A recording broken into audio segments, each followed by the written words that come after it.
So hey you guys, ici Coach Lee et Coach Sim pour un autre épisode de Woke Up and Chose Violence. On est direct AF, en direct du studio 77 à Blainville. Sans Nick. On vous avait dit la semaine passée que on Nick... s'était, t'as encore dit on savait.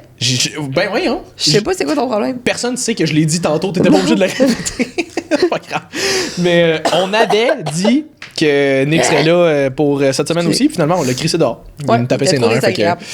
Non, il y avait d'autres choses qu'il devait faire, puis on manquait de temps, fait que c'est pas grave, on va le recevoir une autre fois si jamais vous l'avez aimé. Si vous l'avez pas aimé, ben on va le recevoir pareil, c'est votre problème. Ouais, c'est ça. Vous irez écouter autre chose. C'est ça. Simon, t'avais une idée pour le podcast cette semaine qui était de répéter le concept de quelqu'un d'autre. 100%.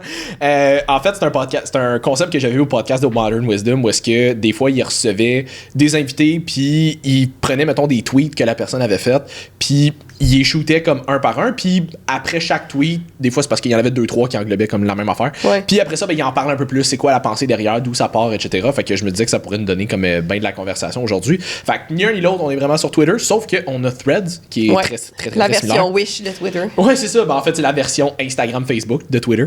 Fait qu'on s'est comme screenshot mutuellement des affaires que les deux on a postées, puis on va en parler aujourd'hui. Ça va nous faire de la conversation un peu. Alright. Fait que la première affaire que t'as dit, Simon, c'est pourquoi? Dans une de mes multiples existential crisis. Exactement. Simon est très émotif sur les Instagram. Non, pour de vrai, c'est dis-moi que tu fais du bodybuilding sans me dire que tu fais du bodybuilding. Entre parenthèses, pas forcément compétitif. Tu commences. Je commence. Oui, tu commences. Je l'ai dit. Se traîner un concombre anglais au complet, encore emballé dans son lunch et le manger dans son entièreté. Ouais. Hey, ça, je pense que j'ai jamais fait ça de ma vie avant d'être plus dans le fitness, mettons. Là. Moi, oui. Mais ouais, toi, tu traînais des concombres anglais emballés au complet. Mais oui, parce que j'adore les concombres. Ouais. C'est tellement polyvalent. Say that with a straight face. J'aime ça. Il n'y a aucune façon de dire ça sérieusement. Mais c'est pas, je sais que peu importe comment je vais le dire, ça va mal sonner, mais je peux vraiment juste dire que j'aime les concombres. Oh, j'espère que vous le voyez en vidéo aussi, celui-là. Bref, mais je pense qu'on en a parlé dans le podcast aussi de où est-ce qu'on parlait de comment réussir ta cote. Le piton, il est collé, là, c'est cool. Mais c'est ça, je pense qu'on en parlait un peu dans le podcast où est-ce qu'on parlait un peu plus de comment réussir ta cote aussi. Ça a l'air niaiseux, mais ça prend du volume en esti. Fait que quand tu t'enfiles un concombre au complet, là, tu ris en HD. Non, ouais, tu ris en 4K en ce moment, c'est le fun. Fait que... on va te laisser revenir de ton ACV. Ça commence super bien le podcast. Salut tout le monde. J'espère que vous allez bien. Fait que... recommencer. Si bon. Vas-y, Simon, je suis prête. T'es correct? Oui. Alright. Fait que le concombre au complet que tu t'enfiles, il prend de la place. Et... non, mais pour vrai, c'est parce que ça boit beaucoup. Fait que des fois, puis honnêtement, c'est juste le côté paresseux. Là, genre, souvent, surtout ceux qui vont se faire des repas vraiment comme basés sur leur macro, puis c'est tout. Là, mettons, ils vont chercher leur viande, ils vont chercher leur carb, that's it. Fait qu'ils vont avoir un side de légumes. Tu te clenches un concombre au complet, puis c'est pas plus compliqué que ça. Mais c'est juste, nous autres, on est habitués de faire ça. Mais du monde d'un point de vue extérieur qui sont pas tant dans le fitness, là.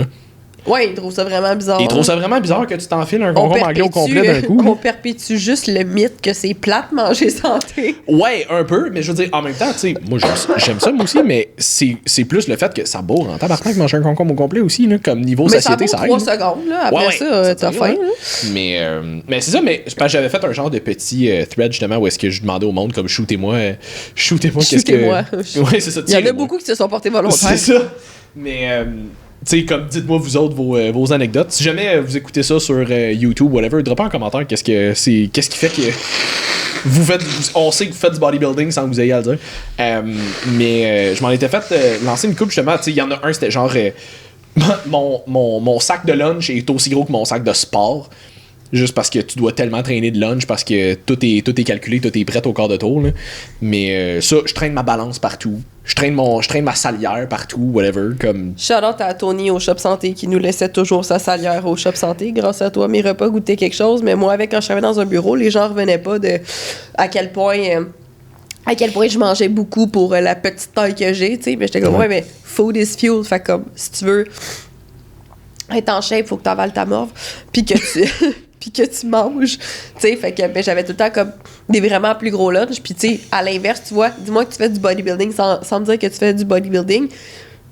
Moi, les gens qui mangent pas, là, genre, je comprends pas, là. Moi, c'est une crise d'hypoglycémie si j'essaie de sauter un repas, là, ça n'a aucun sens, là. Fait que les gens qui sont comme, j'ai pas déjeuné à matin, ou j'ai mangé une toast, puis ou il y en a qui me disaient, genre, j'ai mangé un gros déjeuner à 9h, fait qu'ils ont pas faim avant midi. Je suis comme, moi, j'ai mangé à 10h, puis j'ai faim à 11h. C'est ça.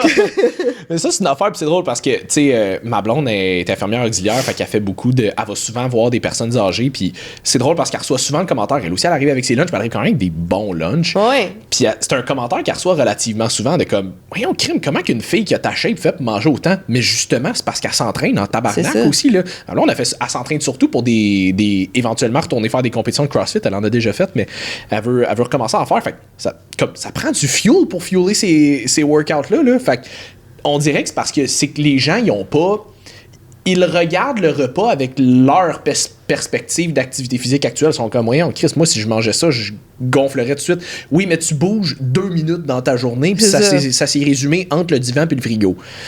C'est sûr que si tu manges comme ça, toi, tu vas prendre du poids, mais nous autres qui s'entraînent super fort 5 fois par semaine, ben, comme à un moment donné, t'as pas besoin de le fueler, ce workout-là. Là. Exact. Puis une autre affaire, c'était moi qui t'allais envoyer, mais genre, dès que tu vois un miroir, tu flexes. Ouais. Ça, c'est tellement ça. On dirait que pour nous autres, c'est juste normal. Même un reflet, là. Genre, genre juste tout ce que tu vois. Tu passes devant une fenêtre de char, genre, t'es comme, oh, OK, la pompe, ouais, cool. Mais ça aussi, c'est une affaire de fitness. Mais comme nous autres, on est habitués de ça, puis sans nécessairement que ça soit egocentric ou whatever. Non, c'est vraiment juste un réflexe. C'est un réflexe, là. On check la pompe, on check, ouais, ça. OK, cool.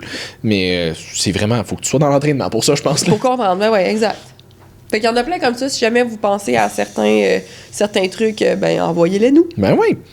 À part de ça, toi, t'avais écrit, j'avais adoré celui-là aussi. Partage ton succès dans tes études et les gens vont dire « Wow, quel humain travaillant ». Partage ton succès en bodybuilding et les gens vont dire « Wow, mais quel douchebag ou show-off ». Ouais, vraiment. Tu peux pas en 2024 être juste fier de tes progrès physiques, à moins... Le seul moment pour lequel... Voyons, si je fais un autre ACV. Le seul moment où ça devient acceptable pour la société de partager ta transformation physique, c'est si t'es passé de genre 600 livres à là, t'as une meilleure shape. Ouais. Si t'as fait une énorme transformation physique, que t'es parti de genre problème d'obésité parce que tu t'es fait diagnostiquer une maladie quelconque, whatever, puis que là, t'as repris ta vie en main pour ta santé, puis que là, t'as fait une perte de gras, puis que là, tu, en gros guillemets, ressembles à quelque chose, en gros guillemets, OK, la gang, là. Ouais. Là, c'est accepté par la société. Mais sinon, un gars, mettons, qui était juste une shape vraiment normale, qui s'est entraîné un peu toute sa vie, puis que 5-10 ans plus tard, arrive avec une shape de bodybuilder, puis qu'il est full fier de le monter sur les réseaux sociaux, ou une fille, ben là, soudainement, c'est plus correct. Là, par exemple, un show-off. Tu sauras que c'est pas atteignable pour tout le monde. C'est ta génétique. Si. Là, on va essayer de diminuer ces personnes-là, puis pas tout le monde, encore une fois, mais ça arrive beaucoup plus fréquemment, tandis que quelqu'un qui a du succès dans sa business, souvent, c'est le moment avant qu'il ait du succès qu'il va se faire pas nécessairement bully, mais que genre personne va croire en lui. Puis là, quand il réussit, oh mon Dieu, bravo, tu sais, ben oui, tous les efforts que t'as mis, ça t'a apporté au succès que t'as aujourd'hui. Big, je sais pas si tu le sais, là, la shape du bodybuilder, il en a mis en destin des efforts avant de se rendre là. Lui aussi, il mériterait peut-être une petite tape dans le dos, là. Ouais, puis j'avais aimé beaucoup ce que Mike, ton meilleur ami, justement, avait sorti au CSM, puis il était comme, tu sais, un peu dans la même ligne d'idée. Il disait, tu sais, quelqu'un va poster 8 stories de sa grosse beuverie party comme je l'avais pris en screenshot. Sorry. Ben écoute, on va en parler. On va parler tout de suite. Attends, je vais le nommer. D'accord. On va rester dans le thème du podcast vu que tu t'en vas là. Vas-y. Je reconnaissais pas ma face. C'est ça. Ouais, vas-y. On salue Mike Laplante pour ce post. Ouais, c'était sa quote, c'était pas la mienne, celle-là. Ouais. Tu peux poster 8 stories de ta beuverie la fin de semaine et personne poste de commentaires. Tu postes une selfie au gym puis les gens te traitent de douchebag. C'est ça, c'est exactement ça. Mais on en a parlé un petit peu aussi avec Nick dans le dernier podcast où est-ce que c'est rendu qu'on est dans une société où est-ce que ça, c'est socialement accepté. Ouais. L'espèce de mode de vie C'est valorisé de pas prendre soin de soi. C'est ça, puis c'est toi qui est weird quand tu commences à prendre soin de toi, puis tu t'entraînes, puis tu manges bien, puis tu te couches plus tôt, puis tu prends pas d'alcool, des affaires de même. Tu sais, toi, tu postes une story au gym. Tu sais, techniquement, là, t'es pas en train de dire « Hey, je suis meilleur que vous autres ». Ce que t'as dit, c'est comme « Je suis allé au gym », c'est tout. Puis il y a bien du monde qui sont comme « On s'en calisse ». Mais on s'en calisse de ta beuverie aussi, OK? Là, comme l'argument se fait des deux bords. Mais que ça soit valorisé, entre guillemets, de poster des photos genre de party, des affaires de même, mais que nous autres, on va poster une story au gym, pis c'est nous autres qui est baveux, arrogant, whatever, je suis comme, mais tes priorités sont où là-dedans? Puis c'est là que tu vois que, parce que mettons, moi, dans mon following, j'ai vraiment plus une communauté fitness, puis je pense qu'on parle assez sur le podcast, puis que je pense que toi puis moi, on a une image de deux personnes étant assez directes, puis qui ont comme pas peur de dire les vraies choses. Fait que c'est très rare que je vais me faire confronter. Oui, non, c'est ça. Moi, on s'entend que ça arrive pas, là. Mais dans le sens que... Surtout que c'est notre job, là. Oui, mais outre ça, je veux dire, je pense que moi, en tout cas, de mon entourage, ça va legit être plus, entre gros guillemets, encore une fois, bully de poster, mettons, si je m'en vais péter à la face une fin de semaine dans un bar, que ma story gym. Il y a personne qui veut voir son coach, genre, se péter à la face dans un... Tu comprends? C'est ça. Puis là, je dis pas de prendre un verre ou whatever, parce que, tu sais, souvent, je vais le poster, tu sais, si je vais souper à quelque part, puis... Tu vas le poster? Ouais, je vais... Laissez-moi tranquille, je suis malade. Mais, avec un stamp, tout. Ouais, c'est ça, je vais le poster. Le poster. Je sais pas à qui t'envoies ça, mais... Je vais le poster. Le poster. Sur mes Instagrams. Que c'est ça, tu sais, si je prends un bon souper avec... Il y a peut-être un verre ou quelque chose de même, ça ne dérange pas, mais c'est pas aligné avec le mode de vie que j'ai. Fait que si je postais toujours ça, ben, mon entourage ferait comme « What the fuck, qu'est-ce qui se passe? » tu sais. Fait que je pense que c'est quand tu sors un peu de ce que ton cercle fait ou comme les habitudes de ton environnement. Puis, tu sais, c'est peut-être... Ça veut pas dire de changer tout le monde dans ta vie, mais je veux dire peut-être d'essayer de créer un cercle plus aligné avec qu'est-ce que tu fais pour ne pas avoir ce genre de commentaires-là. Parce qu'effectivement, moi, je trouve pas ça normal qu'en société, on regarde du monde. Puis, tu sais, le lendemain, tu reçois tout le temps les textes de « je suis vraiment hangover. Tu sais, j'ai rien fait de ma journée aujourd'hui. Nanana. » Mais genre, ça, c'est super chill. Tout le monde est genre, haha, malade, big, hier. Mais genre, tu vas poster toi qui fais ta meal prep ou toi qui es au gym, puis le monde va faire on sait bien, là, tu sais, toi qui es vraiment freak. On sait bien telle affaire, tu sais. Tiens juste pas avec le bon monde, c'est le genre de commentaire que tu reçois. Moi, c'est des affaires que j'y pense pas tant parce que ça fait tellement pas partie de mon entourage. Ben non, c'est ça. Il y a personne qui va me passer un commentaire de même. Là. Non, mais je veux dire, en même temps, nous autres. En même temps, il y a personne qui va me faire poigner les nerfs non plus. Non, mais je veux dire, aussi, nous autres, c'est notre identité maintenant. Là, ouais, on est la personne qui fait ça. Fait que je veux dire, tu sais, moi, là, c'est pas un secret, là, ça fait longtemps que j'ai arrêté de boire. Ben, longtemps relatif, là, mais ça fait un bout que j'ai arrêté de boire. Tu sais, si moi, je postais une story en beuverie, là, le monde ferait genre, what the fuck? Are you okay? Ça, t'as-tu une passe difficile? C'est ça, si jamais vous voyez ça, non, I am not okay. mais c'est ça, mais tu sais, comme. Ou tu le savais pas. Ben là, je m'en rendrais compte avant d'appeler ça une beuverie, là. Imagine, t'as le nez bouché comme moi, tu goûtes rien. Quelqu'un te donne des cocktails qui goûtent un petit peu le jus. Après ça, Simon, il est traversé. Je suis pas mal sûr que je m'en rendrais compte avant. Mais en tout cas, ça, c'est moi. Il sent un petit buzz. Ben ouais, c'est ça. Puis à part de ça, qui voudrait me saouler contre mon gré, tu sais? Je sais pas, moi, ta blonde. On l'a définitivement pas, on boit pas elle non plus. Ouais, je sais. Fait que, bref. Fait que voilà, une autre affaire que t'avais posté, tous les scientifiques... Si jamais je te donne du jus, Simon, pose-toi des questions. Tu me donneras jamais du jus. Tous les scientifiques que je connais parlent dans la nuance. Si tu démonises quelque chose parce que t'as lu une étude, automatiquement, tu perds ta crédibilité à mes yeux. Oui, parce que pour de vrai, les posts qui sont noirs ou blancs, je sais pas si vous avez déjà écouté des vrais scientifiques parler, là, c'est tout le temps dans la nuance. Si on prend exemple un compte... qui est composé de plusieurs, justement, scientifiques qui essayent de lutter contre la désinformation, la science d'abord. Toutes leurs posts, c'est ultra nuancé, là. Puis c'est des gens qui ont des doctorats, qui travaillent dans les études scientifiques dans plusieurs domaines, qui sont confrontés justement à des études tout le temps, puis qui essayent de diminuer la quantité de désinformation qu'il y a sur les réseaux sociaux par plusieurs programmes, dont cette page Instagram-là. Donc, c'est quoi j'ai dit? C'était quoi le nom? C'est La Science d'abord? Quelque chose de même, je me souviens pas. Je pense que c'est La Science d'abord. Fait que, tu sais, si vous voulez aller la suivre, super intéressant. Puis pas juste sur des trucs de fitness, là, genre sur un paquet d'affaires. Le dernier post que j'ai vu, c'était sur le Mewing. Les gens qui pensent qu'ils peuvent comme se faire une giga chad mâchoire à force de genre serrer des dents, qui est fucking pas bon en passant là, pour votre santé bucco-maxillaire dentaire. Je suis pas dentiste là, mais c'est pas bon. Ouais, la sœur à Carl qui est hygiéniste dentaire m'en avait parlé. Exact, c'est fucking genre En tout cas. Fait que j'aurais pas de terme scientifique pour ça parce que c'est vraiment pas mon domaine, mais pour avoir entendu justement les professionnels en parler, il y a rien de bon là-dedans. Faites comme moi, faites des chirurgies. Dépensez! Ouais, c'est ça. Fait que c'est ça. Mais, fait que, tu sais, c'est tout le temps des pauses dans la nuance qui expliquent, OK, tu sais, voici d'où ça vient, voici pourquoi est-ce qu'on a pensé que telle affaire, et voici les raisons pour lesquelles ça, il n'y a pas peu d'évidence, ça fait telle affaire.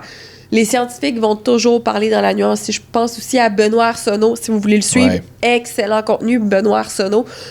Toujours super nuancé, super dans le OK, mais on a pensé que telle affaire à cause de telle chose. Puis, fait que pour de vrai, quelqu'un qui est juste noir ou blanc puis qui se proclame scientifique, c'est pas quelqu'un de scientifique. C'est un gourou qui essaye de vous vendre quelque chose. Non, c'est ça. Puis, tu sais, c'est drôle parce qu'il y a une fille qui m'a écrit tantôt qui a découvert notre podcast relativement récemment, puis qui m'a dit, tu sais, dans vos podcasts, vous dites souvent que justement, tout se joue dans la nuance, puis ceux qui sont trop dans les extrêmes, habituellement, ils savent pas de quoi ils parlent. Puis elle dit, il y a un coach qui est venu me parler un peu de course parce qu'elle a fait plus ça. Puis elle dit, il y a un coach qui est venu me parler de course, puis qui me disait des affaires, puis elle était comme, elle dit, je trouve que c'est trop dans l'extrême ce qu'il me dit, puis il manquait de contexte. Fait qu'elle dit, j'ai fait un peu mes recherches de mon bord, puis elle dit finalement mon hunch était bon, là, tu sais, comme c'était pas tant accurate ce qu'il me disait. Fait qu'elle était comme, elle dit, je pense que ça c'est quelque chose de bon à garder en tête, tu sais, peu importe c'est qui, peu importe c'est quoi le domaine, s'il y a pas place à de la nuance, c'est un gourou qui essaie de vous vendre quelque chose ou qui essaie d'aller chercher des views, des likes, peu importe. Puis tu sais, même dans tous les domaines, il va y avoir des affaires sur lesquelles, tu sais, des grosses bases que ça, c'est pas de la nuance. Tu sais, mettons, OK, perte de gras, ça te prend un déficit calorique. Oui. Maintenant, c'est quoi la nuance qu'on peut apporter au-delà de ça? Parce que c'est pas juste ça. Non. Mais il y a de la nuance à apporter, mais tu peux pas... Tu sais, ça, c'en est pas un qui est réfutable. Tu peux pas me dire, ben, tu peux perdre du poids quand t'es en surplus calorique. Non, ça se fait pas. Puis la plupart des études, après ça, les déclinaisons de... parce que Mathieu m'avait envoyé une étude un matin sur des gens qui sont passés d'une diète low-fat à low-carbs, puis de low-carbs à low-fat. Puis en tout cas, là, j'essayais d'interpréter l'étude. J'étais comme, c'est-tu moi ou c'est pas clair, les conclusions de cette étude-là? Puis il était comme, effectivement, c'est pas très clair.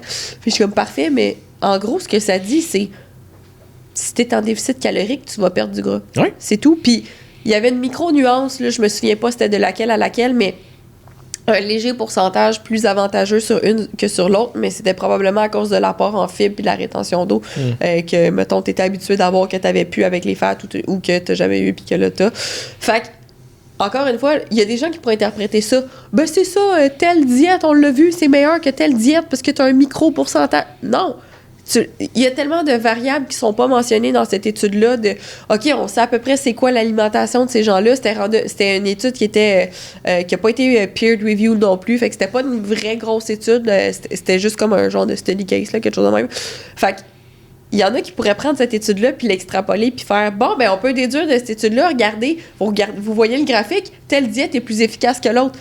Mais c'est pas ça qu'on a déduit. On a juste regarder certaines données qui nous donnent certains résultats, puis à partir de ça, tu peux faire 1 million d'interprétations différentes de ça. Tout ce que tu sais vraiment de ça, c'est si t'es en déficit calorique, ça aide à perdre du gras. Ça, c'est une autre affaire aussi avec les études, c'est qu'il faut garder en tête à quel point est-ce que c'est réplicable. Parce qu'une étude peut montrer quelque chose, mais si c'est une étude qui démontre ça, puis il y en a 42 qui démontrent l'inverse, ben il y a des grosses chances que finalement cette étude-là, sa valeur est peut-être pas si haute que ça. C'est pour ça qu'on parle souvent de méta-analyse, mettons, qui est des études d'études.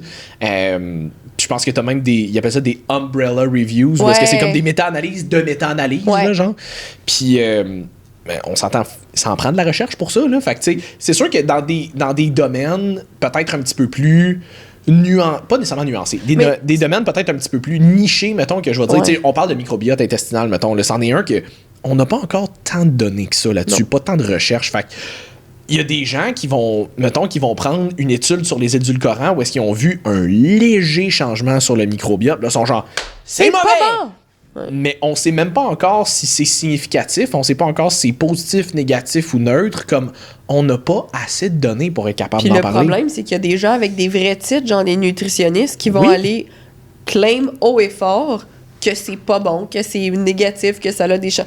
C'est pas ça, je comprends. Tu sais, puis interpréter une étude, on le dit, mais c'est vraiment pas donné à tout le monde. Là. Je veux dire, je ne prétends pas. J'ai demandé à quelqu'un, justement, qui est en doctorat de kinésiologie, qui en interprète constamment là, des études scientifiques. Puis j'étais comme, hey, tu sais, comment tu fais? Tu sais, j'en ai envoyé une, mettons, pour OK, ça, me semble que moi, elle fait du sens, mais toi, t'en penses quoi, tu sais, pour tel sujet? Big.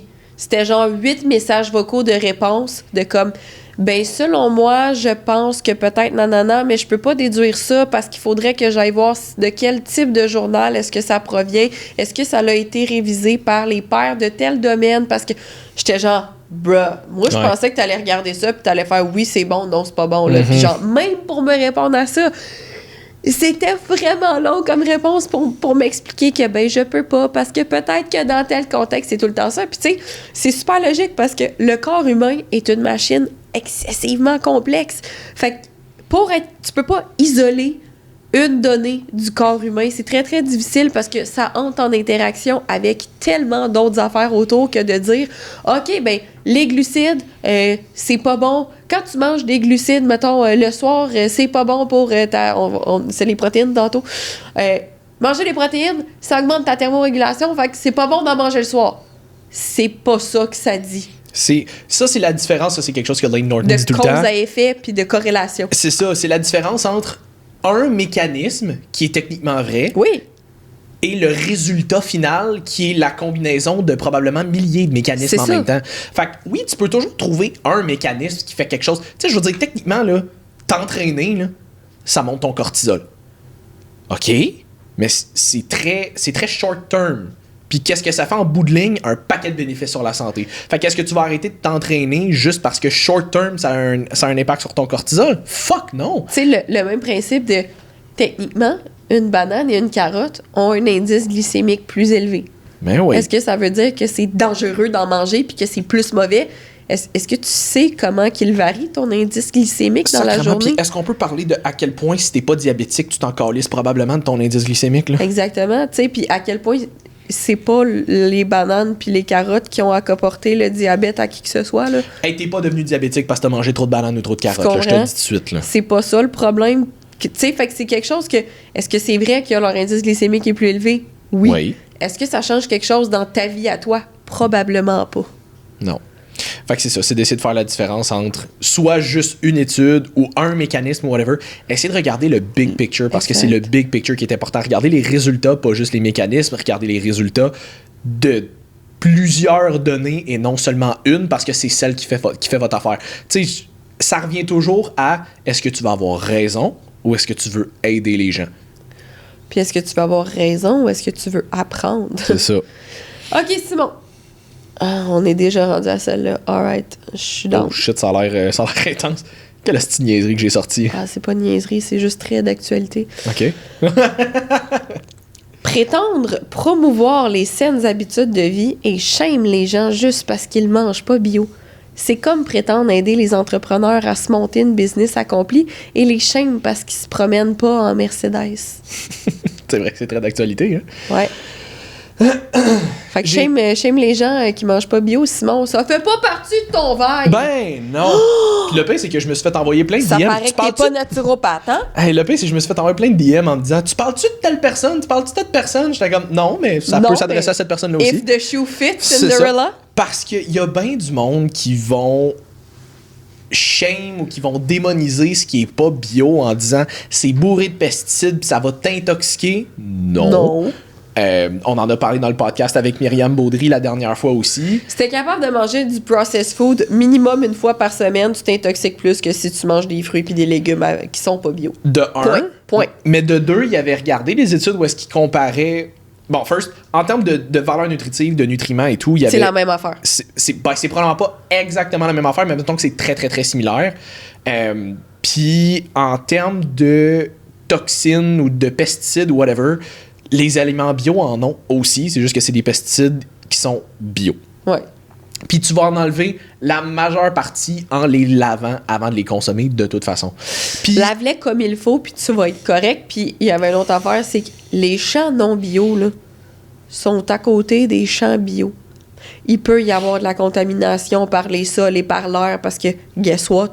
Ça se promène dans l'air puis dans la terre. Fait que si le jardin à côté du tien, il arrose avec des pesticides, la terre, là, il n'y a pas un mur de béton entre son jardin puis le tien qui fait « Non, c'est fini! » Puis le mur, il monte pas jusque fucking Elon Musk sa lune, là. C'était ça le mur que Donald Trump voulait monter? Oui, exact. C'était pour les pesticides. Les pesticides, c'est les Mexicains. Mais on se fait cancel à partir de maintenant. Mais non, c'est ça. Puis mon plus gros problème avec ça, c'est que les gens, en général, consomment déjà pas suffisamment de fruits et de légumes. Voilà. Fait que là, de leur dire que s'ils consomment pas absolument des fruits et des légumes bio, que ça va les intoxiquer puis que c'est pas bon, mais là, les gens qui ont pas nécessairement le budget de se payer des fruits et légumes bio vont juste faire comme « Mais tant qu'à ça, j'en mangerai juste pas puis je vais continuer de manger mes Oreos puis mes chips puis comme... » On veut juste que les gens en consomment en général. Si tu peux t'en permettre du bio, tant mieux, vas-y. Mais si faut que tu refasses ton budget au complet pour être capable d'en refaire, puis que tu te pognes une deuxième job parce que Chris, t'as 3 enfants à nourrir, puis un moment donné, on va se le dire, des fruits et légumes bio, ça coûte de quoi? Ça coûte cher. Tu viens juste de remplacer un problème par un autre problème, finalement. Exact. Puis, tu sais, les gens ont déjà tellement peur, puis il y a tellement de discours noir et blanc sur quoi manger, quoi pas manger.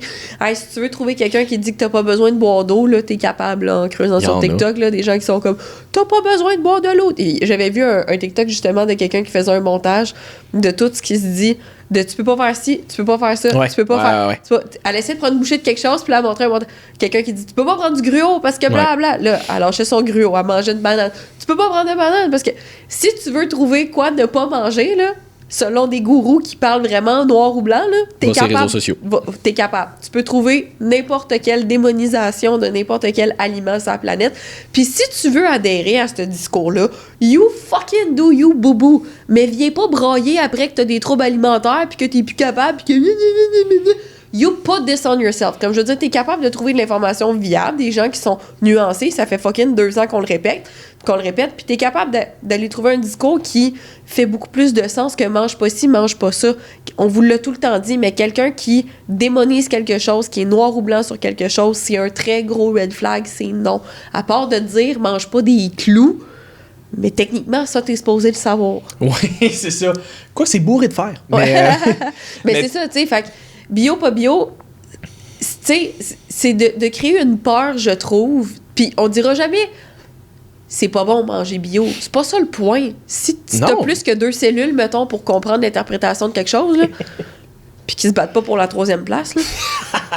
Comme le message de la personne qui a fait la vidéo à la base, c'était pas « mangez pas bio, c'est pas bon ». C'est juste « hey la gang, mettez-vous pas une grosse pression sur le fait de manger biologique ou pas. Faites juste intégrer les fruits et légumes à votre alimentation.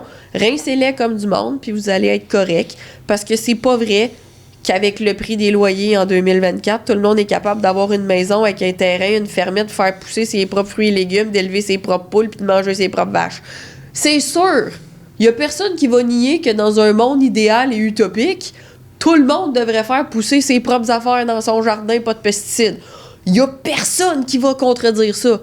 Mais après ça, est-ce que c'est applicable à la réalité d'aujourd'hui? C'est ça. Pas tellement, non. Non, c'est ça. Puis c'est... Tu sais, là, on parle beaucoup pour, mettons, ceux qui nous écoutent en ce moment, pour vous forger peut-être une opinion un peu plus critique. Mais message à ceux qui vont faire du contenu comme ça, posez-vous toujours la question, est-ce que le message que je suis en train d'essayer de véhiculer en ce moment va être bénéfique pour les gens ou va causer plus de troubles qui va en régler? Parce que de dire des affaires noires et blanches sans nuances comme ça risque très fortement de créer plus de troubles qu'autre chose. Parce que de dire faut que tu manges bio parce que bio c'est mieux, mais si tu manges pas bio, c'est bourré de toxines, tu vas t'intoxiquer. Pense-y pour vrai. Tu devrais pas avoir besoin d'y penser bien plus que 2 minutes. 2 secondes. Ouais, c'est ça. Pense-y pour vrai. Quel effet tu penses que ça va avoir? Est-ce que ça va inciter tout le monde à aller chercher du bio? Ou est-ce qu'il y a une grosse partie de gens, tu penses, qui vont faire comme ah ben là, moi, j'ai pas le budget pour aller me chercher du bio. Qu'est-ce que je fais? Mais là, je vais m'intoxiquer si je mange des légumes qui sont pas bio. Mais là, tant qu'à ça, j'en mangerai pas.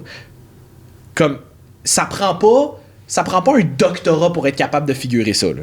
Fait que, si tu veux mentionner les bienfaits de manger bio, c'est correct parce que c'est vrai qu'il y en a. Oui. Mais apporte la nuance. C'est pas vrai que c'est juste noir et blanc. Apporte la nuance. Tu peux dire, je recommande de manger des aliments bio pour telle raison. Pour ceux qui peuvent se le permettre, si jamais vous pouvez pas en prendre, si vous pouvez pas vous le permettre dans votre budget, si jamais vous pouvez pas vous le permettre, allez chercher des fruits et légumes pareil. Comme l'important, c'est de manger des fruits et légumes. Si vous en êtes là, dans votre budget, dans votre vie, peu importe, et que vous pouvez le faire, tant mieux, mais comme, fendez-vous pas le cul avec ça, c'est pas ça le plus important. Comme, il y a une expression que Elaine Norton dit souvent, que j'aime beaucoup, c'est qu'il dit « Don't drop boulders to pick up pebbles ». Il va falloir que tu me le traduises. Lâche, tu sais, laisse pas traîner à terre des gros rochers juste pour ramasser des petits cailloux. Oui. Comme, focus sur la grosse base en premier, puis après ça, tu pourras aller travailler sur les petits détails. Fait que si en ce moment, dans ta situation, t'en consommes juste pas de fruits et légumes, commence par en consommer, après ça, on verra pour le bio. Si tu peux te le permettre d'y aller bio tout de suite, tant mieux. Oui. Mais comme, commence par en consommer, on verra après. Exact. Fait que voilà.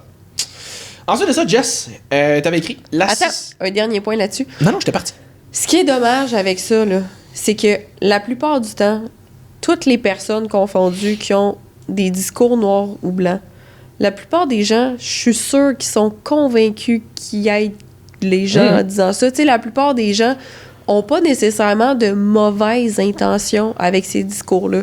Il y en a que oui, c'est pour votre cash, mais il y en a d'autres que, genuinely, je pense qu'ils se sont justement juste pas arrêtés à hey, c'est comment que ça va être reçu, ce message-là, mettons, parce que je l'ai tout le temps dit, quand tu communiques, c'est quoi le but de communiquer avec quelqu'un? C'est de faire comprendre ton message à l'autre.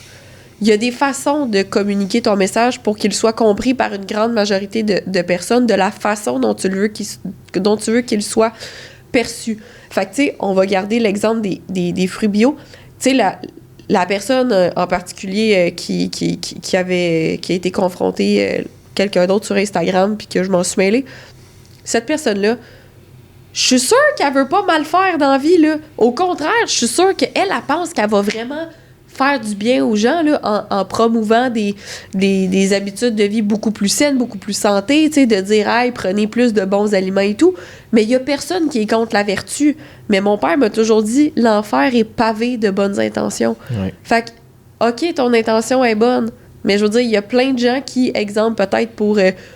qui ont commis des vols pour faire survivre leur famille ou qui ont commis des meurtres pour justement venger quelqu'un qu'ils aimaient ou peu importe. L'enfer est pavé de bonnes intentions. Fait que peut-être que dans ton cas, tu croyais bien faire, mais il faut quand même... Tu sais, quelqu'un qui a tué quelqu'un d'autre, même si tu avais des bonnes raisons de le faire, tu ne peux quand même pas poser ce genre de geste parce que ça a des conséquences, puis ces conséquences-là peuvent être très graves à plus ou moyenne grande échelle. Elle se disait pas pantoute, mais c'est pas grave. On a compris le message. À plus ou grande ou plus échelle. Enchaîne. C'est ça. Mon rhume me rentre dedans un peu. Ouais, c'est ça. Fait que c'est ça. Fait que, tu sais, je trouve ça dommage parce que je suis convaincue que c'est pas tout le monde qui a des mauvaises intentions puis qu'ils se sont juste pas posé la question assez loin. Hey, mon message, est-ce qu'il va vraiment être perçu de la façon dont je veux qu'il soit perçu? Est-ce que ça va donner l'effet escompté? Ou est-ce qu'au contraire, ça va semer la peur et la panique et ça va apporter plus de confusion que d'autres choses? Je le dis souvent, mais quand on parle de santé, c'est comme... Même si on parle à des adultes, c'est un peu comme parler à des enfants de 5 ans, dans le sens où, malheureusement, la santé est un sujet qui semble tellement inaccessible au grand public. Il y a tellement trop d'informations différentes, puis quand t'as pas étudié là-dedans, c'est full difficile. T'sais, on le mentionne tout le temps, mais je veux dire, moi, par exemple, je le sais qu'il faut que je me brosse les dents à peu près 2 fois par jour. Mais parle-moi pas de santé buccale, c'est ça? J'allais dire bucco-dentaire. Parle-moi pas de santé buccale dans le sens que, à part de savoir qu'il faut que je me brosse les dents, que j'essaye de pas scraper mes gencives avec ma brosse à dents, puis idéalement que je passe la soie dentaire à peu près 2 fois par jour, je connais rien d'autre là-dedans. Fait que, tu sais, pas graisser des dents, peut-être, je sais pas, les affaires qui peuvent être bonnes pour le blanchiment, les trucs qui peuvent être bons pour les mailles, ces choses-là. C'est pas des trucs que j'ai étudiés. Fait que c'est sûr que si je vois quelqu'un, on va dire, qui parle d'un dentifrice qui est blanchissant, whatever, qui a l'air super bon, puis que telle affaire, ben que ça se pourrait que je sois tentée puis que je fasse « Ah, tu sais, ça a l'air cool, tu sais, la personne qui en parle a un sarrau clairement assez de quoi qu'elle parle. » Puis finalement, quand tu valides avec des gens qui travaillent dans le domaine, ben non, tu sais, c'est full mauvais pour ton émail pour telle raison, c'est full... Fait que, tu sais, c'est juste important d'aller chercher un petit peu plus loin, encore une fois, puis on le répète, mais d'aller chercher des propos qui sont peut-être un petit peu plus nuancés, puis si vous créez ce genre de contenu-là, ben assurez-vous d'essayer de le créer le plus possible en vous posant les bonnes questions, dont est-ce que ce que je dis, ça va être perçu de la façon dont je veux que ce soit perçu? Et voilà. Good! Ensuite de ça, t'avais mentionné. La société est tellement brainwashed à croire que les aliments transformés ne sont pas nocifs pour la santé que n'importe qui suggère de ne pas en abuser se fait dire que c'est restrictif. Jamais vu personne chialer sur les recommandations de dosage d'arsenic. Oui, exactement. Je comprends pas pourquoi, quand tu manges juste sainement, t'es nécessairement sur une diète. Pourquoi? Mais pourtant, si tu vas au resto 8 fois par semaine, ça, personne ne se pose de questions. Ben normal. C'est bien normal, c'est bien correct. Puis à partir du moment où est-ce que tu fais plus attention à tes habitudes de vie, là, tu deviens soudainement intense et plate et ci et ça. On le parle un peu dans l'autre podcast, mais pourquoi? Ouais, c'est ça. C'est qu'on est dans une société, malheureusement, où est-ce que tout ce genre de comportements-là sont récompensés et sont encouragés même. Fait que à partir du moment où toi, tu essaies de sortir de ça un petit peu, où est-ce que tu décides que tu vas manger un petit peu mieux, que tu vas t'entraîner un petit peu plus, que tu vas te coucher plus tôt, que tu vas diminuer l'alcool, tout ce genre d'affaires-là. Mais le monde autour, puis pas nécessairement les proches, parce que souvent tes proches finissent par embarquer avec toi. Ben pas nécessairement embarquer avec toi dans le sens qu'ils vont le faire eux aussi, mais au moins ils vont te supporter là-dedans. Mais les gens autour que tu vas rencontrer, ils vont te juger pour ça parce que t'es weird d'avoir des, entre guillemets, bonnes habitudes. Pis c'est toujours considéré comme de la restriction, c'est toujours considéré comme abusif ou whatever. Puis t'es comme, mais je fais juste prendre soin de moi, je fais juste prendre soin de ma santé, je fais juste faire quelque chose que j'aime, qui fait que je me sens bien. Puis c'est drôle parce que j'en parlais avec une cliente hier, puis elle me disait qu'elle avait eu un souper durant la fin de semaine où est-ce qu'elle est partie du resto à genre 10h le soir. Puis c'est une fille qui, en temps normal, se lève à genre 4h30, 5h le matin, elle s'entraîne le matin avant de commencer à travailler. Fait que tu sais, elle, habituellement, là, 9h, 9h30, elle est couchée. Là 10h, elle partait du resto. Donc on s'entend qu'elle a soupé très tard aussi, elle était comme ça. Scraper mon sommeil bien raide, j'étais brûlé après. Mais elle dit, tu sais, c'est parce que c'est un événement social, il y avait des amis, on sortait tout. Puis elle dit, tu sais, il y a une autre fille dans ce cercle d'amis-là qui a le même genre de mode de vie qu'elle, où est-ce qu'elle aussi s'entraîne et tu sais, a des bonnes habitudes, se lève de bonne heure et tout. Puis le monde autour, après ça, c'était comme, oh, vous êtes plate, come on. Puis comme, mais vous avez juste pas. Ce que je lui disais, c'était, tu sais, ce monde-là, là, mets-les sur le même genre de mode de vie que toi tu fais pendant un mois, mettons. On se couche de bonne heure, on se lève de bonne heure, on s'entraîne 4 fois par semaine le matin avant de commencer à travailler, on prend pas d'alcool, on suit le plan alimentaire assidûment pendant un mois straight. Fais-moi confiance, ils vont redéroger une fois après, ils vont le sentir en esti. Ouais. Mais c'est juste, sont pas habitués parce qu'ils vivent là-dedans constamment. Exact. Mais à un moment donné, c'est juste confrontant aussi, je pense, beaucoup pour ces gens-là de voir comme mais tu sais, moi je prends pas d'alcool ou moi je fais un peu plus attention à ce que je mange, fait que je mangerai pas telle affaire ou j'ai pas envie de sortir à telle heure parce que je sais que je vais être brûlé le lendemain. C'est un peu confrontant parce que ça leur remet en face leur mode de vie auquel peut-être que deep down finalement ils aimeraient ça, avoir un mode de vie différent, mais ils font pas les changements nécessaires, tu sais. Puis c'est la même affaire au niveau des suppléments aussi, tu sais, je l'ai pas écrit dans cette post-là, mais des gens, ils se font passer des commentaires sur la quantité de suppléments qu'ils prennent. Ah, toi, on sait bien, tu prends supplément pour ci, supplément pour ça.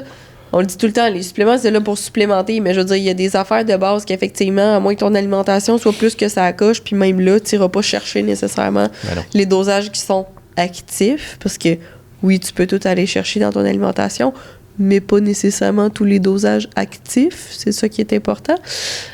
Par exemple, tu as de la créatine dans ton alimentation, tu n'auras jamais le 5... Si tu consommes la viande rouge. Si tu consommes la viande rouge, mais tu n'auras jamais le 5 grammes nécessaire pour... je pense que pour aller chercher un 5 grammes de créatine, fait que c'est ce que la majorité des gens qui consomment la créatine vont prendre par jour, je pense que c'est quelque chose comme 1 kilo de viande rouge que ça te prend. Tu mangeras jamais ça en une journée. Là. Nous autres, on te parle de prendre 5 grammes à tous les jours. Ou en tout cas, tu le prendras pas à chaque jour, ton kilo de viande. Sinon, il y en a qui passent pas ça en une semaine. Là. Ben, c'est ça. Tu sais, fait que plein d'affaires de même, magnésium, même chose.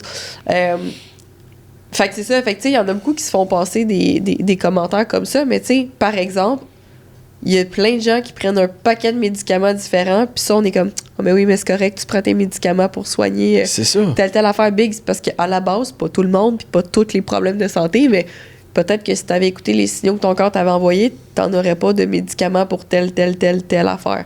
Mais tu l'as jamais écouté, puis peut-être que si t'avais pris des suppléments, t'aurais pas des médicaments, puis il y en a qui vont dire, ouais, mais là, prendre une pilule pour prendre une pilule, ouais, mais tu te sens vraiment mieux à prévenir avec des suppléments qu'à devoir prendre des médicaments, parce que quand tu prends des médicaments, c'est que c'est tellement rendu problématique que ça reste que c'est un handicap d'une manière ou d'une autre pour ta vie.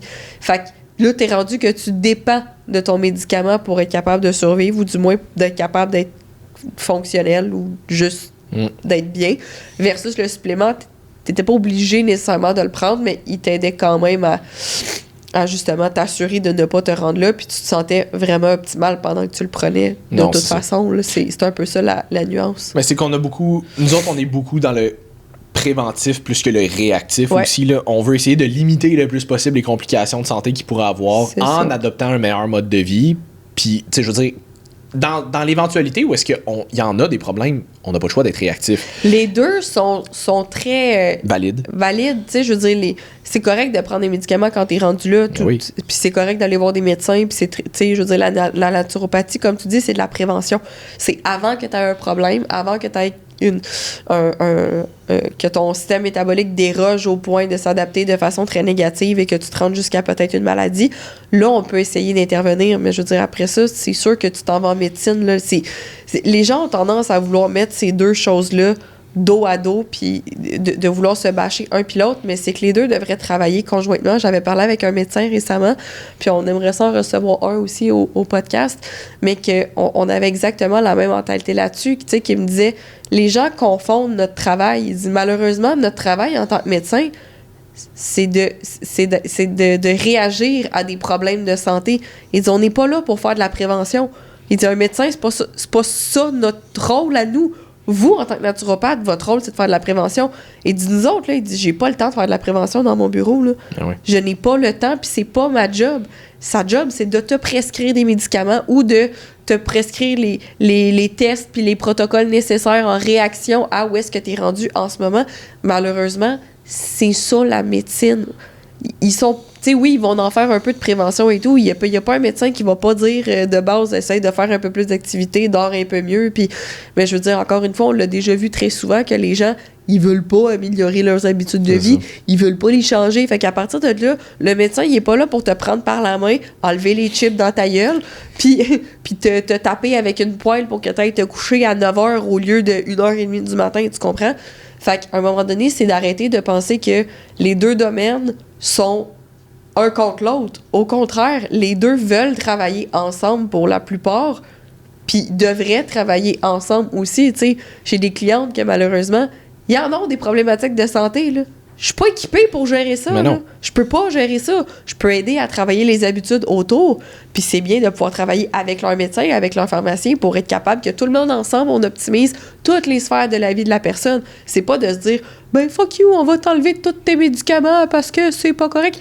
Il y a des médecins qui vont trop prescrire puis qui ils feront pas une bonne job. Comme il y a des naturopathes qui vont prescrire de la merde puis qui vont recommander de la merde parce qu'ils peuvent rien prescrire. Puis qui feront pas une bonne job. Il y a des plombiers qui sont vraiment à chier pour faire leur job. Il y a des mécaniciens qui sont meilleurs que d'autres. Il y a des plombiers qui vont boucher vos tuyauteries. Tu sais, il y a des gens incompétents dans tous les domaines. Ça veut pas dire qu'il faut bâcher sur une profession à cause des gens incompétents. Il y a des gens super compétents aussi dans chaque domaine. C'est juste de s'assurer qu'on est conscient que chaque personne a son rôle à jouer. Et tu ne peux pas le sortir de ce rôle-là. Et c'est correct. C'est ça. C'est à moi de trouver quelque chose que tu as dit. C'est à ton tour. Mais c'est ça. Fait que tout ça pour dire que essayer de... Oh, shit, vas-y. Arrête d'essayer d'imiter le comportement du 0.01 au top quand t'es encore très loin en bas de l'échelle. Je suis tannée de m'entendre parler du dé, là. T'as pas idée. Ça résonne dans ma tête. T'as pas besoin de connaître le meilleur timing pour prendre ta créatine si t'es même pas capable de t'entraîner 3 fois semaine de façon constante. La fondation vient avant la décoration.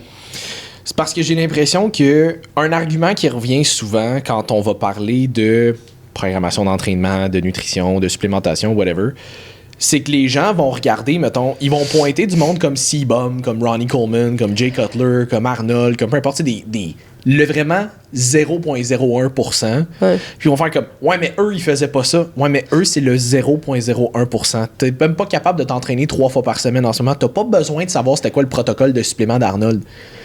Comme, l'affaire qu'il faut comprendre avec les études pis ces affaires-là, c'est que ça nous donne des moyennes. C'est pas adapté pour tout le monde, mais ça nous donne des moyennes pour la majorité des gens. Puis si, avant même de commencer, tu t'entraînes pas encore nécessairement fréquemment, tu manges pas nécessairement super bien, whatever, t'as pas besoin de savoir qu'est-ce que le 0,01% faisait, t'as juste besoin de commencer. Avec la grosse base qu'on sait qui fonctionne pour la grande majorité des gens. Puis une fois que tu vas être rendu assez avancé, là, on va peut-être commencer ou du moins avoir besoin de déroger un petit peu des moyennes parce que là, on va avoir un peu plus d'individualisation à faire.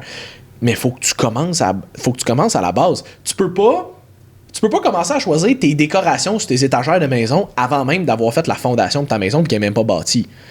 Ça te sert pas à grand chose. Mettons que ça serait le fun de tailler un toit au-dessus de ta tête avant d'avoir de la déco sur les murs, tu sais. Mais c'est un peu le même principe pour ton parcours de fitness. Si tout ce que tu focuses, c'est les micro-détails que tu vois le 0,01% avoir, l'affaire que tu réalises pas, c'est que c'est pas en faisant ce micro-détail-là qu'ils sont rendus où est-ce qu'ils sont. Ils sont rendus là en appliquant la grosse base over and over and over and over again. Fait que de pointer le micro-détail que cette personne-là fait, la seule raison pour laquelle cette personne-là fait ce micro-détail-là, c'est parce qu'elle est rendue où est-ce qu'elle est en ce moment. Elle est rendue assez haut niveau pour que ce micro-détail-là devienne pertinent. Mais ce détail-là n'est pas pertinent tant et aussi longtemps que toute ta base n'est pas solide. Il était pas pertinent pour elle jour 1. Non, exactement. Tu sais, j'en parlais avec une amie tantôt qui, je pense que je t'en ai parlé un petit peu aussi, elle comparait, mettons, les valeurs nutritives du Energy Drink Zoa versus l'Energy Drink Purple X. Ça donne que, sur papier du moins, qu'est-ce qui se retrouve actually dans la bouteille de Zoa, on le sait pas parce que c'est pas fait ici, c'est fait aux States, mais sur papier du moins, le Purple X aurait 1 gramme de carbs de plus que le Zoa. Puis là, elle était comme, ah, mais j'ai mis les valeurs nutritives du Zoa. Je suis comme, pourquoi? Elle dit, ben, il y a 1 gramme, il y a plus de carbs dans le Purple X. Je suis comme, il y a 1 gramme de carbs de plus. Elle est comme, ouais, mais c'est 1 gramme de carbs pareil. Je suis comme, cheat-tu la fin de semaine? Elle dit, ouais. Je suis comme, ton gramme de carbs, on s'en calisse. Je suis comme, à partir du moment où tout n'est pas parfait, 1 gramme de carbs ne changera pas fuck all à ta vie. Fait que tu sais, le micro-détail, là, c'est une affaire qu'on a dit souvent, ton attention au détail est le fun, est juste pas à bonne place. Exactement. Puis tu sais, comme tu viens de le mentionner, exemple, là, un nageur professionnel qui se prépare pour les Jeux olympiques, lui, ça se pourrait qu'il ait besoin de checker au gramme de carbs près qu'est-ce qu'il consomme. Puis son coach va lui dire, toi, pas vraiment, non. Comme tu dis, ta fin, tu sais, je veux dire, ça va rien changer dans ta vie, 1 gramme de carbs de plus ou de moins. Puis comme tu l'as si bien mentionné, l'affaire avec, par exemple, l'affaire avec, OK, tous les suppléments ont droit à une marge de 20% et la nourriture, si je me souviens bien, c'est 30% sur l'étiquette. Donc, prenez les valeurs qui sont là, plus ou moins 30%. Ça, là, c'est la marge qui ont le droit. Le ZOA, l'affaire, avec les produits qui sont approuvés par Santé Canada, tout ce que Santé Canada approuve, c'est un NPN. Tout ce que Santé Canada approuve, c'est ce qu'eux, ils ont écrit qu'il y avait sur le produit puis qu'ils ont justement printé. Après ça, c'est aux États-Unis. Les États-Unis, c'est le Far West au niveau des suppléments, au niveau de la bouffe, au niveau de toutes les réglementations, ne sont vraiment pas les mêmes que Santé Canada. Fait que oui, Santé Canada, c'est un stem de il devrait pas avoir 200 mg de caféine dans ton affaire. Il devrait, tu sais, techniquement, ça, c'est les valeurs qu'on accepte.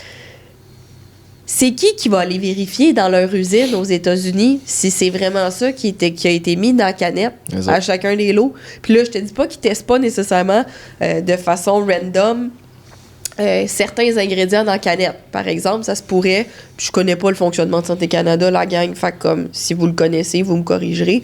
Mais de base, je pense que c'est pas impossible qu'ils fassent des tests aléatoires sur certains lots, sur certains des ingrédients qui valent la peine, genre la caféine. Parce que le maximum dans une canette, c'est 180 mg qui est approuvé par Santé Canada.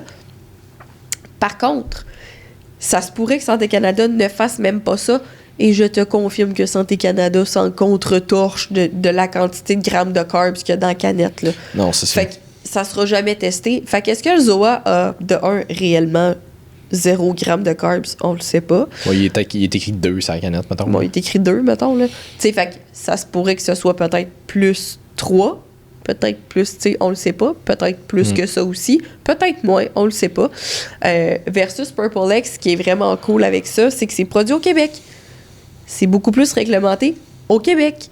Ici, n'importe qui peut se pointer puis faire « Hey, moi, je veux aller dans votre laboratoire puis je veux que quelqu'un fasse des tests sur vos produits. » C'est beaucoup plus accessible à faire aussi. Fait que si vous voulez aller tester les produits Purple X ou n'importe quel produit qui provient du Québec, c'est beaucoup plus facile et accessible de le faire. C'est une des raisons pour lesquelles, personnellement, je fais plus confiance aux marques qui viennent d'ici, qui sont claim testées en laboratoire. Par exemple, Nova Pharma.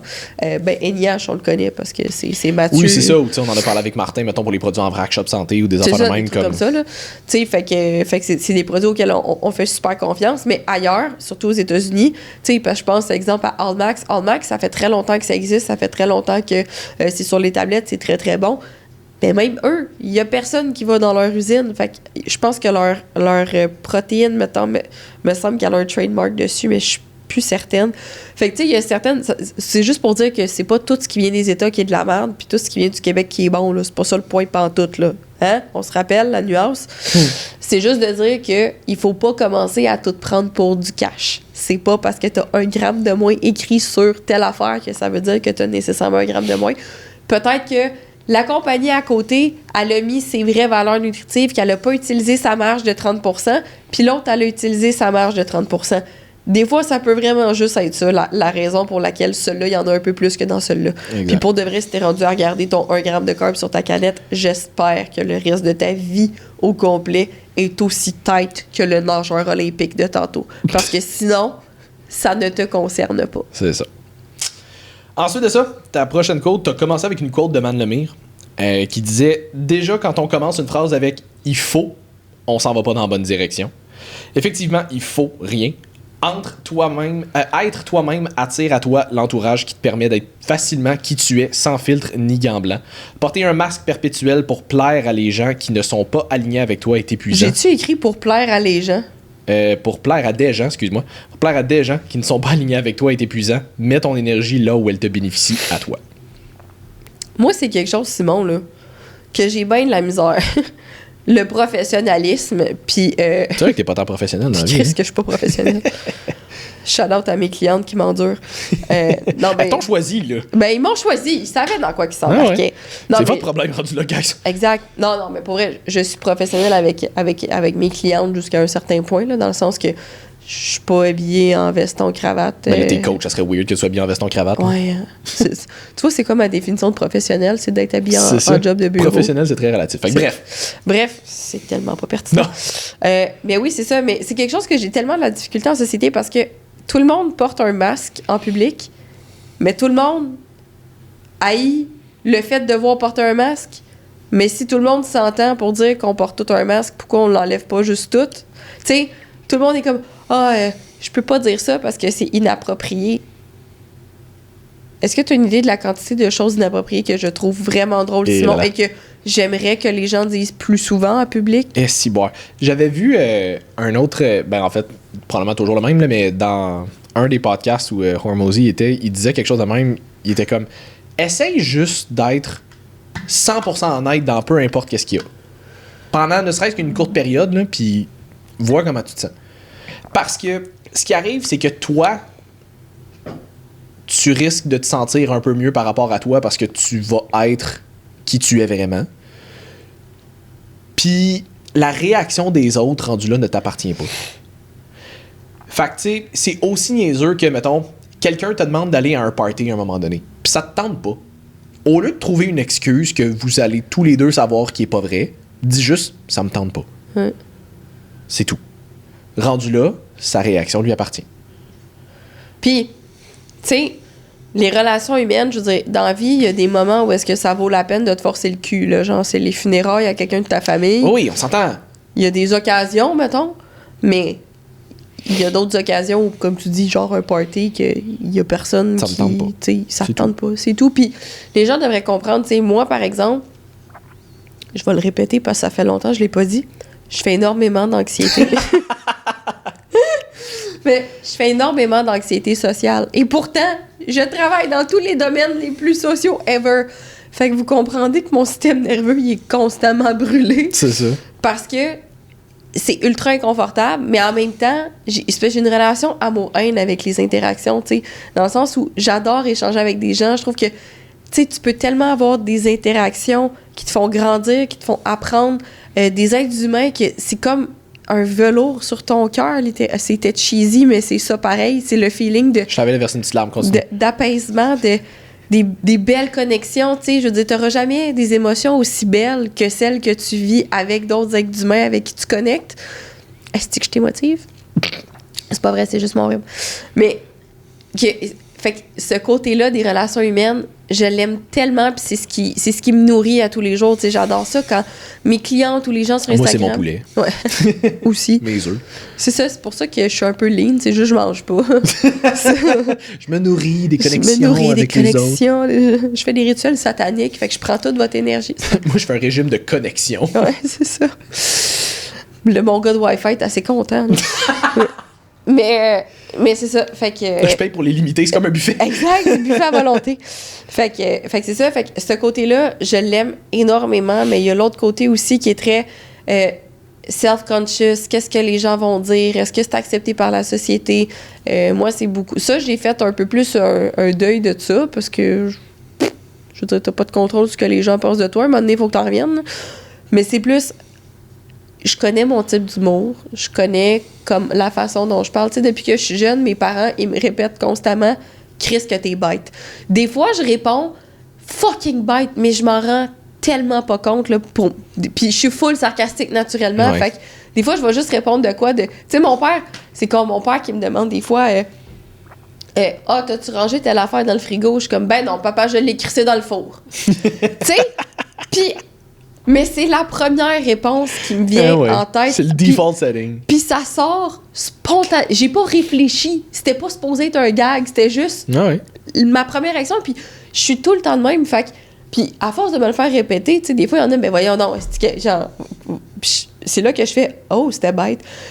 Mais avant qu'on me le fasse remarquer, c'est toutes des affaires que je remarque pas. Fait que moi, c'est plus des peurs comme ça. J'ai tellement peur de blesser quelqu'un, de faire de la peine, de dire une information qui va trigger quelqu'un de façon très négative, pas juste parce que c'est un flocon de neige sensible.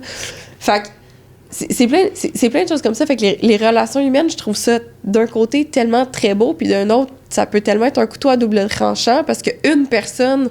exemple, qui est influente, qui t'aime pas pour X, Y, Z raison, peut essayer de salir ta réputation ou peu importe. Fait que les masques tout ça pour revenir à les masques en société, c'est quelque chose que je comprends pas. Si tout le monde était authentique 100% du temps, on arrêterait d'avoir peur que les autres soient pas authentiques puis qu'on est, tu sais, comme...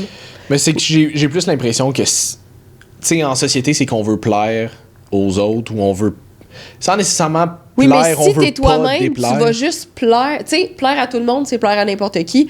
Puis tu veux... Tu sais, on l'a déjà dit avec le podcast, on veut pas plaire à des gens qui sont pas alignés avec nous. Non, je veux pas avoir constamment besoin de me mettre la pression d'être une personne que je suis pas puis d'agir d'une façon... Tu sais, s'il fallait que je fasse un podcast vraiment, là, comme super bien assis, où c'est qu'il y a une table, où il faut que je fasse attention à strictement tout ce que je dis dans mon vocabulaire, que je ne sacre pas et que je n'apporte que des points scientifiques et que je vais me gonner. Ouais. Genre, je vais me gonner. Tu sais, il y a quelqu'un qui m'avait écrit sur Instagram en répondant à quelque chose que j'avais écrit qui est à ce jour le plus beau compliment que j'ai eu.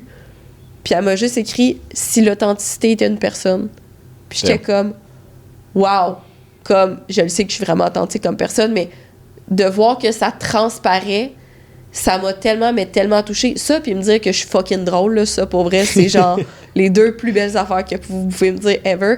Mais j'ai trouvé ça tellement beau comme compliment parce que c'est vrai qu'on est dans une société où est-ce que, encore une fois, pas nécessairement par mauvaise intention, mais les gens ont tellement peur d'être la vraie version d'eux-mêmes que là, tout le monde a peur, puis tout le monde a peur ensemble. Fait que là, tout le monde marche sur des œufs. Puis tu sais, Loulou l'avait dit tantôt, là, nous autres hors d'onde versus nous autres en onde, là, si vous pensez qu'on n'a pas de filtre au podcast, là... Et ça, vous voulez pas voir ce qui se passe en arrière. Exactement. Puis pas parce qu'on est des mauvaises personnes puis qu'on a des mauvaises intentions, juste parce que on a une manière de s'exprimer qui est assez raw puis qui est assez directe, puis on a toute l'équipe de Body Mécanique un sens de l'humour qui est fortement douteux. Oui. Fait que, tu sais, on est... Je trouve juste ça plate que, comme, on puisse pas à 100%, puis pas juste nous autres, mais la société être de même parce que ça va froisser des gens qui, au fond, on s'en calisse. C'est ça. Je sais pas, c'est juste... Je pense que c'est un peu une question de qu'est-ce que tu veux vraiment, dans le sens où est-ce que tu veux plus plaire aux autres ou est-ce que tu veux plus toi être bien avec la personne que t'es puis t'enlever cette espèce de pression-là de toujours devoir avoir l'air d'une certaine personne ou d'une certaine manière, whatever. C'est juste, est-ce que tu veux juste pouvoir vivre ta vie comme tu aimerais pouvoir la vivre puis ceux qui aiment ça vont embarquer, ou ben tu veux toujours live up to les attentes des autres qu'ils se sont eux-mêmes faites et desquelles tu n'es pas responsable? Mais je veux dire, t'es responsable de les entretenir si tu continues de les entretenir, par exemple. Ouais. Je veux dire, tu sais, si eux se font des attentes face à toi et que tu les entretiens, le rendu là, c'est à cause de toi qu'ils sont là. Mais si tu les casses tout de suite parce que t'es juste, c'est pas de même que je suis, mais ça va se terminer là. Mais c'est ça, puis tu sais, en bout de ligne, c'est parce que tu vas être malheureux ou malheureuse si tu commences toutes tes phrases par « il faut », tu sais, il faut que je rende service à ma mère parce qu'elle m'a demandé « pourquoi il faut ». Je veux dire, ta mère, elle t'as-tu déjà rendu service dans la vie ou, tu sais... Ben, j'espère. J'espère, mais c'est parce que j'ai un exemple en particulier de quelqu'un que je connais que, genre, elle a eu une enfance ultra toxique, puis elle a un parent qui est ultra toxique aussi. Puis je suis comme, pourquoi il faut? C'est ça. Ben, parce que c'est ma mère. Qu'est-ce Ouais, que ta puis, mère a fait pour toi dans la vie? elle a jamais rien fait pour toi dans la vie. Pas parce qu'elle a je veux dire, elle mérite pas ce titre-là à la base, là. Fait C'est que ça. je veux dire, il y a une façon de mettre tes limites de façon saine, là. Je suis pas en train de... On n'est pas en train de dire cracher d'en face à vos mères, là. Non, mais non, c'est juste comme c'est- contexte, là. Contexte, là. Tu sais, où, mais là, tu sais, il faut absolument que je fasse tel travail. Pourquoi? Ben là, parce que c'est là-dedans que j'ai étudié. OK, mais ça te rend-tu heureuse? C'est Heureux? ça. T'es-tu bien dans ce domaine-là? Vraiment pas, j'ai envie de me gonner, mais tu sais, il y a un bon salaire, il y a un bon salaire. OK, mais foncièrement, c'est quoi la vie que tu veux? Parce que les gens oublient que techniquement, t'as juste une vie, puis t'es pogné à faire ça pour le restant de ta vie. Fait que tu veux-tu vraiment rester dans cette prison-là ou potentiellement prendre le risque d'aller mieux, tu sais? Prendre la chance de ça pourrait être mieux. Puis le cerveau, on vous le rappelle, il est pas fait pour s'accrocher à la possibilité d'aller mieux. Il est fait pour s'accrocher à en ce moment, je survis. C'est ça. Fait que c'est sûr que ça va tout le temps être inconfortable et difficile. Moi, je dis qu'on en fait un dernier des tiers. Cool. On va faire un dernier des tiens, puis un dernier des miens, un dernier des tiens après. Et on va en faire une coupe d'après. Ah oui, ça, c'est une question que je me fais. On en a déjà parlé un peu. Mais je veux qu'on en reparle. Je vais quand même toujours faire plus confiance à littéralement tous les posts publiés le jour du poisson d'avril qu'aux produits Herbalife. Simon, pourquoi les produits Herbalife sont aussi dégueulasses et je vais ajouter Isogénix dedans? Tabarnak. First, on en avait déjà parlé dans un autre podcast, mais les produits Herbalife ont été très, très, très fortement associés à des problèmes de foie. J'avais envoyé un lien d'étude à une fille qui m'avait posé la question dernièrement parce qu'il y en a au moins une, en tout cas du moins que je connaisse, qui a été faite. Ce qui est difficile avec les produits Herbalife, en fait, c'est que dans l'étude, il avait trouvé qu'il y avait beaucoup de personnes en plus qui avaient des problèmes de foie. Puis une fois qu'ils enlevaient les suppléments Herbalife, Fait qu'il y a le problème. les problèmes se réglaient. Ce qui est difficile avec les produits, ou du moins dans cette étude-là spécifiquement, c'est que souvent, les personnes qui consomment des produits Herbalife en consomment pas rien qu'un. Ils en consomment genre 12. Fait que c'est lequel? C'est quel aliment spécifique? C'est très difficile à déterminer, mais ça a été... Comme il y avait des dizaines de milliers de cas, là, comme c'était pas juste un study case sur 2 personnes. Ouais. Fait que les produits Herbalife, en général, niveau qualité, sont vraiment ordinaires. Et juste si vous regardez leur shake de protéines, il y a une liste d'ingrédients de genre 20 ingrédients dedans. Et ça ne au pire. commence pas par protéines. Non, c'est ça. Puis en plus, c'est de la protéine de soya. Leur protéine, ce qui est vraiment pas... Ce qui est la protéine la plus difficilement digérée de un, celle qui a le profil d'acide aminé le moins intéressant aussi, C'est ça. qui est la plus cheap, la plus inflammatoire, la plus la plus aussi perturbatrice endocrinienne. Ouais. Puis les deux affaires qui me gossent le plus avec ces compagnies-là, c'est souvent marketé par du monde qui connaissent pas ça. Fuck all. Ouais. C'est juste, on va chercher du monde qui ont envie de faire de l'argent parce que c'est de même qu'ils vont chercher le monde. C'est marketé en disant, est-ce que tu veux faire de l'argent plus facilement? C'est ça. C'est pas, est-ce que tu veux aider les gens? C'est pas ça l'approche. C'est, est-ce que tu veux faire de l'argent?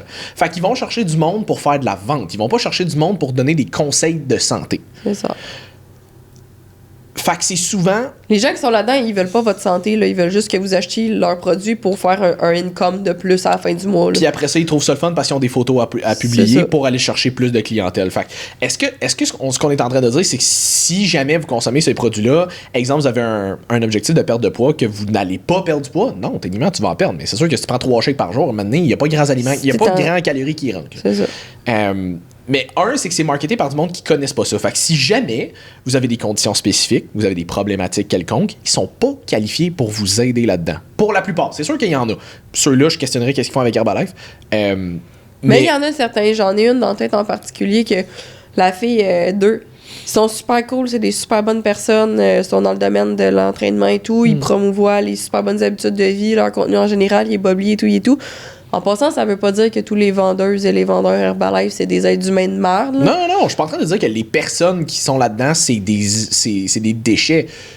Mais la compagnie en soi, est-ce que ça représente et comment c'est fait? Ouais, c'est ça.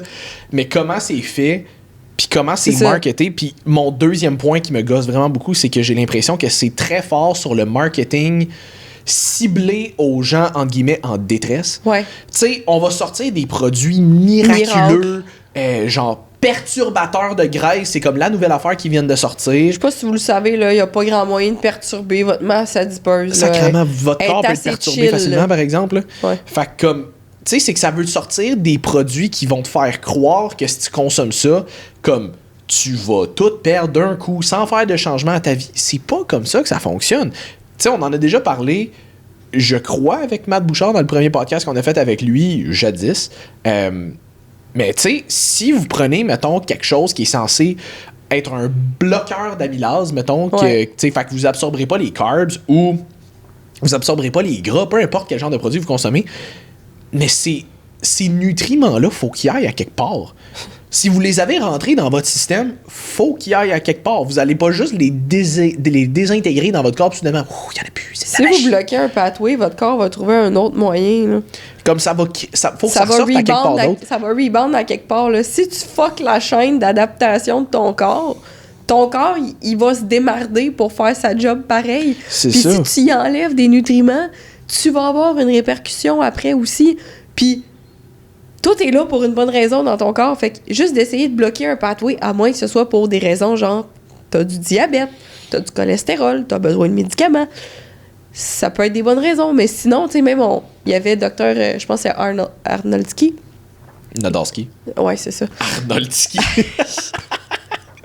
Arnoldski, qui parlait de Ozempic récemment dans un post, qui disait on le sait pas, les études à long terme avec Ozempic, c'est quoi ça fait de bloquer je pense que c'est le GLP-1. On le sait pas c'est quoi à long terme que ça fait comme impact sur ton corps. Fait qu'est-ce que c'est sécuritaire? On le sait pas encore. Ça l'est pour l'instant, mais ça fait pas 20 ans que c'est sorti. Peut-être que les gens qui le consomment pendant 20 ans vont avoir des problèmes éventuellement, puis on ne le sait pas. Bloquer un pathway dans votre corps n'est, je peux pas dire jamais parce que c'est pas nuancé, mais c'est très, très, très, très, très excessivement rarement une bonne idée parce qu'il va s'adapter d'une autre façon. Il n'y en a pas de solution miracle. Il n'y en a juste pas. Puis arrêtez de chercher des solutions miracles. Tu sais, j'ai eu la très brève conversation tantôt avec une amie, mais je me suis fait poser la question, mettons, aurais-tu des trucs si jamais je suis constipé ou whatever, puis j'avais juste comme linké ton post de mastication, parce que souvent ça peut aider. Puis mon amie, elle m'avait juste répondu comme, prends un laxatif. Je suis comme, ouais, mais non. C'est juste un pansement, comme tu vas peut-être régler le problème sur le coup, mais ça règle pas pourquoi t'es constipé à la base. Fait que tu vas juste continuer de devoir dépendre d'un laxatif pour régler ton problème. Trouve la source du problème, puis t'en auras pas besoin de ton laxatif. Fait que, tu sais, c'est souvent ça le problème. T'as des amis bizarres, non, mais c'était plus. Elle disait plus à la blague qu'autre chose, là, mais j'étais comme. Mais c'est beaucoup ça le problème, c'est que les gens cherchent. C'est la même que le Zoa. Non, c'était pas la même. Fait que, ouais, là, j'aurais commencé à y poser des questions. Là, ça va pas bien tes affaires. Mais Mais c'est ça, mais c'est On les salue. Ouais, c'est ça. C'est ça. Mais de façon générale, c'est que c'est ça, c'est qu'on cherche. On veut pas trouver qu'est-ce qu'on fait actuellement qui cause ce problème-là. On veut se trouver la solution qui va faire en sorte que, peu importe pourquoi on en est là, ça va tout régler magiquement. Tu sais, je vais prendre un autre exemple. Là. Pour le stress, on va dire. Hey, je vis tout le temps du stress, de l'anxiété. Je vais passer ma vie sur le Relax Mind de NIH. Les chill pills, là, c'est supposé vous aider dans des périodes d'énorme stress où est-ce que vous n'avez pas le contrôle sur votre environnement. Dans le sens où, une fin de session, là, t'auras beau te gérer comme tu veux, là, des bonnes chances que ton sommeil puis ton stress restent dans le tapis pareil, mais c'est une période de temps. Une fin de mois en comptabilité. Tu peux pas changer le fait que pour ce moment-là de ta job, peu importe tu fais quoi, ça va être de la merde. Quelqu'un qui travaille sur des shifts, quelqu'un qui travaille dans les urgences, si t'as vécu comme 2-3 soirées en ligne de vraiment stressantes ou juste une, puis que t'as de la misère à te co-réguler après, à t'auto-réguler après, là, ça peut t'aider de prendre ça. Mais tu ne peux pas vivre constamment là-dessus. À un moment donné, si ce n'est pas à cause de ton environnement externe, faut que tu trouves d'autres moyens pour comprendre, hey, comment ça se fait que mon système nerveux il est en fight or flight 24/7? C'est ça. Faut que tu trouves des moyens pour que ce soit la thérapie, que ce soit justement des respirations, que ce soit de faire plus d'activité physique, peu importe, mais il faut que tu trouves d'autres méthodes qui te font du bien. Tu ne peux pas constamment dépendre de quelque chose qui va te gérer dans le moment présent. Des fois, c'est pas le Relax Mind de NIH, des fois, ça va être, par exemple, ou le Zen de Nova Pharma, qui est très cool aussi. Ça va être des anti-anxiolytiques, fait que vraiment des littéralement chill pills prescrits par les médecins. C'est supposé être là quand tu fais des attaques de panique. T'es pas supposé de faire 2 attaques de panique à tous les jours. Là. Mm-hmm. Si ça arrive, il faut que tu trouves la cause et que tu règles le problème à la cause. Tu sais, il y a des suppléments qui sont là pour pas mal tout le temps, tout ce qui est vitamines et minéraux, par exemple. Exemple, des électrolytes comme le Miami Vice. Tu peux le prendre tous les jours. Il y en a pas de problème. Je veux dire, si t'aimes ça, tu prends une dose par jour tous les jours. Pour de vrai, you do you boubou, comme c'est super correct. Des greens, même affaire. De la protéine, même affaire. Tout ça, ça peut être prêt à très long terme, puis il n'y a aucun problème. Mais des trucs qui sont là pour des cas spécifiques, pareil pour le sommeil, t'es pas supposé de le consommer tous les jours, all day, every day, dans des doses astronomiques. Faut que tu règles tes problèmes à la base. Ouais. C'est toujours d'essayer de trouver la source. Parce que, tu sais, des affaires comme ça peut être bien. Le magasin. Oui, exactement. Ouais. Il en reste plus beaucoup, en plus. Tu sais, des affaires comme ça peut être bien pour patcher en attendant que tu règles le problème. Mais c'est pas censé rester là indéfiniment puis de laisser le problème actif. Tu sais, même principe, mettons, Ozempic. T'es pas censé prendre Ozempic indéfiniment puis continuer à manger comme un déchet. T'es censé prendre ça pour t'aider à diminuer un peu ton appétit, donc que ça soit plus facile de gérer ton alimentation, donc que tu commences à perdre un peu de poids et que ça devienne peut-être un peu plus facile d'entamer des affaires dans ton quotidien, genre commencer à faire un petit peu plus d'activité physique, etc. Mais ça devrait être conjointement à on va commencer à essayer de bouger un petit peu plus. Puis là, je parle même pas nécessairement de s'entraîner 5 fois par semaine, mais juste comme aller prendre des marches, ça peut être, tu sais, whatever. Et graduellement changer l'alimentation aussi, parce que clairement, si tu t'es rendu où est-ce que t'es en ce moment, il y a des affaires qui sont à regarder au niveau alimentation. Là. Tu t'es pas rendu là en mangeant trop de raisin. Fait que même s'il y a un indice glycémique un peu plus élevé, on va revenir. Là. Fait que c'est ça, mais si tout ce que tu fais, c'est, mettons, prendre Ozempic, puis après ça, tu t'assois sur ton cul, puis tu changes absolument rien, mais tu vas peut-être en avoir des résultats un peu au début, mais ça va plafonner assez vite, puis dès que t'arrêtes, ça va revenir.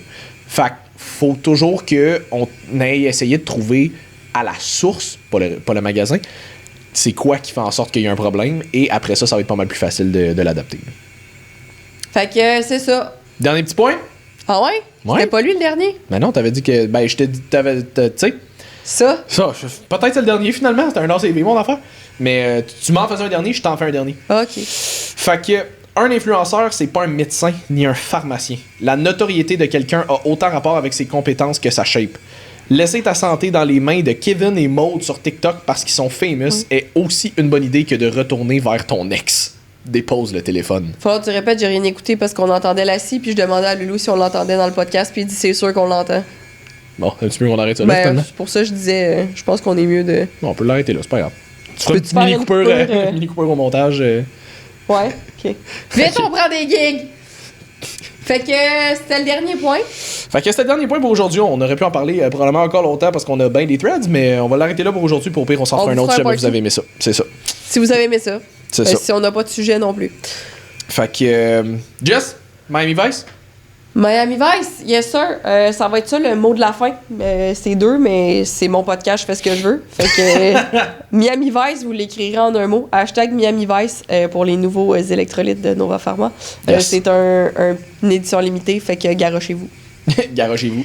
Sinon, toujours avec NIH? WUACV10, c'est vrai que le Relax Mind, c'est mon meilleur ami ces temps-ci. Ouais. Ces temps-ci. Voilà. Ça a un début, ça a une fin. Fait que WUACV10 pour votre 10% en ligne. Puis voilà, si jamais vous voulez nous suivre, coach.ly/BM puis coach Sim/BM.